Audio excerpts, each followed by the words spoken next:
একটি ছোট ছেলে যাকে নিজের ভাইয়েরাই কুয়ায় ফেলে দিয়েছিল, একজন যুবক যাকে অন্যায়ভাবে জেলে পাঠানো হয়েছিল, কিন্তু সেই মানুষটাই একদিন পুরো মিশরের মন্ত্রী হয়ে গেলেন। আজ আমরা জানব মহান নবী ইউসুফ আলহিসাল্লামের অবিশ্বাস্য জীবনের গল্প। ইউসুফ আলহিসাল্লাম ছিলেন ইয়াকুব আলহিসাল্লামের প্রিয় সন্তান। একদিন তিনি এক অদ্ভুত স্বপ্ন দেখলেন। 11টি তারা, সূর্য ও চাঁদ তাকে সেজদা করছে। বাবা বললেন, এই স্বপ্ন কাউকে বলো না, তোমার ভাইরা হিংসা করতে পারে। কিন্তু সেই আশঙ্কাই সত্যি হল। ভাইরা বলল, ইউসুফকে সরিয়ে দিলে বাবা শুধু আমাদের ভালোবাসবেন। তারা তাকে নিয়ে গেল দূরে, একটি অন্ধকার কুয়া। ইউসুফ আলহিসাল্লাম কাঁদছিলেন, হে আল্লাহ, তুমি আমার সাথে আছো। তারপর তারা তাকে কুয়ায় ফেলে দিল। একটি কাফেলা পানি তুলতে এসে তাকে পেয়ে যায়। তারা তাকে মিশরে নিয়ে গিয়ে বিক্রি করে দেয়।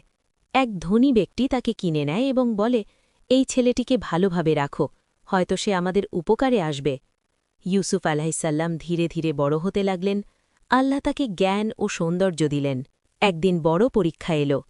একজন নারী তাকে ভুল পথে নিতে চাইল, কিন্তু ইউসুফ আলাহিসাল্লাম বললেন, আমি আল্লাহকে ভয় করি।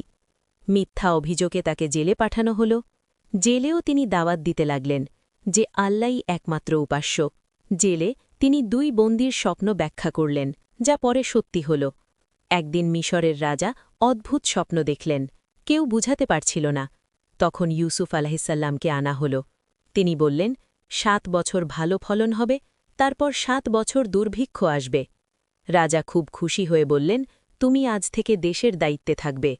ইউসুফ আলাহিসাল্লাম হলেন মিশরের খাদ্যমন্ত্রী।